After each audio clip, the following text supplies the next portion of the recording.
Let's we start. So, good morning to everyone. Kindly first ensure that screen and audio clear है सबको. चलो, today we are doing the last class regarding the PYQs of the jurisprudence now. After that, you go with the all classes and you find any doubt, then you can be message to me in my Telegram group, and you can download the all notes from the Telegram groups, and the links are given in my descriptions here. So now we start it. The first question is possession through an agent or servant is an example of कि if you get the possession of a property through your agent, तो वो कौन सी type की position होगी. तो in we go with the examples. देखो, corporeal और incorporeal is about the physical and abstract thing कि किसी प्रॉपर्टी को आप टच कर सकते हो उसकी पोजीशन, और जिस प्रॉपर्टी को आप टच नहीं कर सकते like copyright and patent like property उसकी पोजीशन. तो ये तो अलग हो गई. मीडिएट और immediate. Mediate is like through you make a position through another one, और immediate you get the position from yourself. So the answer is mediate. आपने दूसरे बंदे के थ्रू पोजीशन गेट कर रखी है, पोजीशन पजेस कर रखी है. Next is ownership denote to the relationship between a person and an object forming subject matter of this ownership. Ownership is like a relationship between the property and the person. That is the definition of a Salmon. Salmon defined that is as a relationship between the persons and the subject matter. Next question is a person in possession of a thing deemed to be owner of a thing possessed. It's right कि जिस बंदे पे position होगी उसे हम owner समझेंगे. Position is as good as ownership. No, it's not right.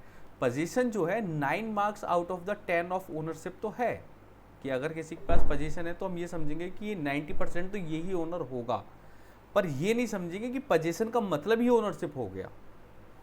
ठीक है. So it means A is a right, R is false. Answer is C. Next question is the statement equitable ownership of a legal right is different from the ownership of an equitable right. Two terms are used here: equitable ownership and equitable right. Equitable ownership means you have the ownership from another's property, the property which you are not the owner of it on that one, but still you have some of the right on it. And equitable right is right which come from through the law of equity. ठीक है. अभी क्या कह रहा है कि equitable ownership of a legal right is a different from the ownership of an equitable right. ये कह रहा है कि लॉ ऑफ इक्विटी से जो ओनरशिप मिलती है और इक्विटेबल ओनरशिप से जो राइट मिलता है वो दोनों अलग अलग चीज़ें हैं. किस ब्रॉड एस्पेक्ट्स में वो अलग अलग है? एग्जिस्टेंस के या ओनरशिप पे? दोनों के ही. एग्जिस्टेंस भी उनका अलग अलग है और ओनरशिप भी अलग अलग है. इक्विटेबल राइट एक डिफरेंट क्राइटेरिया है और इक्विटेबल ओनरशिप एक डिफरेंट क्राइटेरिया है. Equitable ownership requirement of a circumstance and requirement of a use of property है, और equitable right is the output of a law of equity है. ठीक है. Next question is according to whom whenever a person look like an owner in relation to a thing. जब कोई व्यक्ति एक owner की तरह लगता है, he had a possession of it, और उसके पास पोजीशन भी है, unless possession was denied by the special rules based on the practical convenience. जब तक कि वो पोजीशन डिनाई नहीं करी जाती किसी के द्वारा किसी लॉ के एस्पेक्ट्स में. The एनिमस element was simply an intelligent awareness of the situation, और animus it means the intention to acquire that property. तो किसने ये बात कही? If the person have the possession of a thing and he is intentionally want to be possess that thing, तो वो तब तक possess कर सकता है जब तक कि कोई उसे वहाँ से legally ना हटाए. That is the statement of a I hearing. ठीक है. Next is the match the following. Match the following. There is a type of rights are right here. We have to be make the match of it. Right to person not to be assault. एक व्यक्ति किसी के द्वारा assault नहीं करा जा सकता, तो ये publicly right है, तो right in rein. Right of a property. Right of a property in his own property. अपनी property में किसी का right है, property related right है, then it is the right of a right in repropriety. Property related right है. Right of a person to enjoy his premises. अपनी premises enjoy करने का राइट, पर्सनल राइट है आपका, right in personam. Right of a person, हाँ, right of a person in the property of someone else. किसी और की प्रॉपर्टी में राइट है, तो राइट इन री एलिना. आई अगेन रिपीटेड कि मुझे कोई असॉल्ट नहीं कर सकता, public right. No one can be assault by the no one, right in rem. मैं अपनी प्रॉपर्टी खुद इंजॉय कर रहा हूँ, अपनी प्रेमाइसिस को मैं इंजॉय कर रहा हूँ, अपने प्रेमाइसिस को, मेरा पर्सनल राइट है। मैं अपनी प्रॉपर्टी इंजॉय कर रहा हूँ तो मेरा प्रॉपर्टी के रिलेटेड राइट है। यहाँ पे प्रॉपर्टी वर्ड यूज हुआ है और यहाँ प्रेमाइसिस हुआ है। प्रेमाइसिस की वजह से यहाँ पर्सोनम राइट और प्रॉपर्टी की वजह से रिप्रोप्रिएटा राइट। अब मैं किसी और की प्रॉपर्टी यूज कर रहा हूँ तो रियलिनिया। Clear? Next question is what, a person in possession of a thing is deemed to be the owner of thing possessed. ठीक है, ए पर्सन अगर जिस प्रॉपर्टी को पोजेस करता है उसे ओनर समझा जाएगा। Possession is as good as ownership. अच्छा, ये तो रिपीटेड क्वेश्चन है, तो again A is true, R is false, possession doesn't means the ownership. Next is which of the following is not a kind of possession. ये kind of possession नहीं है। De facto and de jure is a type of possession. Concurrent and duplicate also a position. Corporeal and immediate also a position. Infinity and antiquity, it's not a right kind of a position. So answer is a D, infinity and antiquity. Next is Austin describe ownership as a right. Austin ने क्या कहा कि ownership वह right है which determine think with reference to one of the following, कि कौन सा right determine करेगा। इफ इट मीन्स कि अगर आपके पास ओनरशिप है, आप ये कहते हैं मेरे पास ओनरशिप है, तो कौन सा राइट होगा। Restrict in the point of dispossession, that is the thing. It means if you have a ownership of someone, then you can be dispossess anyone from that property. तो केवल आप ही उस चीज़ को यूज़ कर सकते हैं, किसी और को किसी से रोक भी सकते हैं और वहाँ से हटा भी सकते हैं। Indefinite user, indefinite duration, unlimited duration, unlimited space, ये सब चीज़ उसने नहीं कही। उसने सीधी साधी सी बात कही कि भाई मालिक वो जो खुद दूसरों को हटा सके। समझ रहे हैं भाई, यूज तो टीनेंट भी करता है, ड्यूरेशन भी टीनेंट की कई बार अनलिमिटेड तो नहीं हो सकती, but he can be, space भी हो जाती है, जब तक केस चल रहा है तब तक है।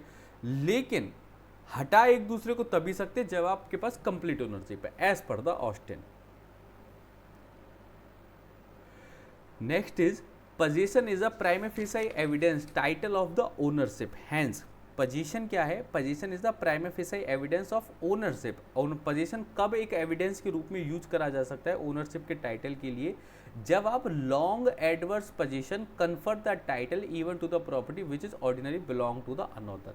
If you there is some type of rule in the Indian limitation act, I forget the duration, या तो 15 साल है या 20 साल है। अगर आप 15-20 साल किसी प्रॉपर्टी पे कंटिन्यूसली पोजेस होकर रहते, पोजीशन रखते हैं अपने पास, तो you will become the owner of that property if no one are going to restrict you. Suppose मेरी प्रॉपर्टी है, मुझे पता है आप उस पर रह रहे हैं और 15-20 साल से आप कंटिन्यूसली रह रहे हैं और मैं कोई एक्शन भी नहीं ले रहा, तो मैं 20 साल बाद उस पर एक्शन ले भी नहीं पाऊंगा। Did you get that thing? That is the thing of position. 1520 साल वाला हम एक बार कंफर्म कर लेंगे next class. Clear? Ownership of goodwill of a business, goodwill की जो ओनरशिप है, like a title, like a trademark, तो ट्रेडमार्क वाला जो कंसेप्ट है that is the corporeal ownership which you can not be touch, which you can not be physically feel.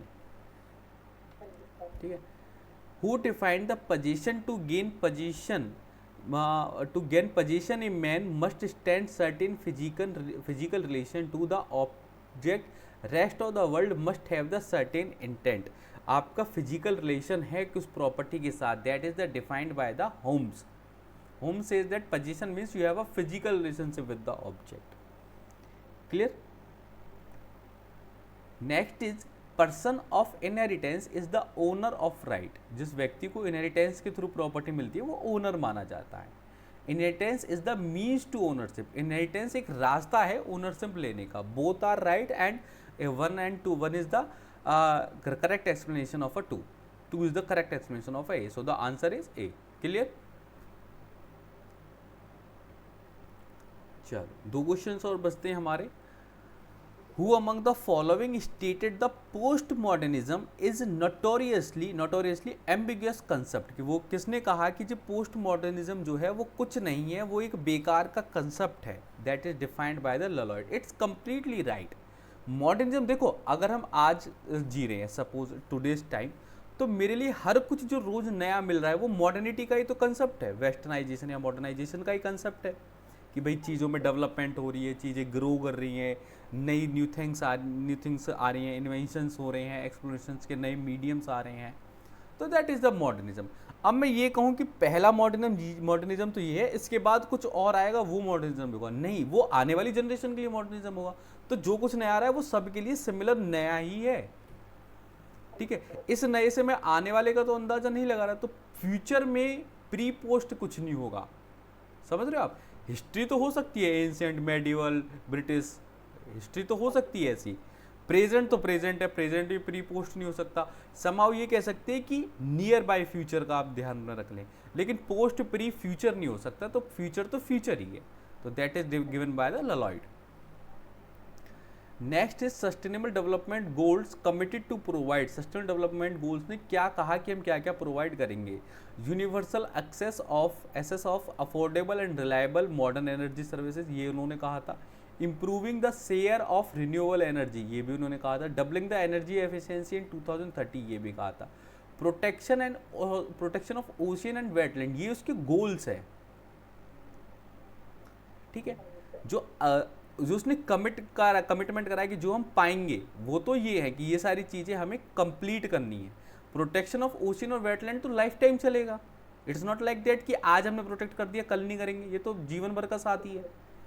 But things are like that, जो हम achieve कर लेंगे वो ये चीज़ें कि हम नई अफोर्डेबल एनर्जी प्राप्त कर लेंगे, इक्वली उसको शेयर कर लेंगे और डबल कर देंगे इस एनर्जी एफिशिएंसी को। तो answer is 1 2 3। Clear? So here we complete the all PYQs of a jurisprudence class. Kindly revise it again. If you find any doubt, go with the class and do it again. Okay? Chalo. Okay then. Bye everyone.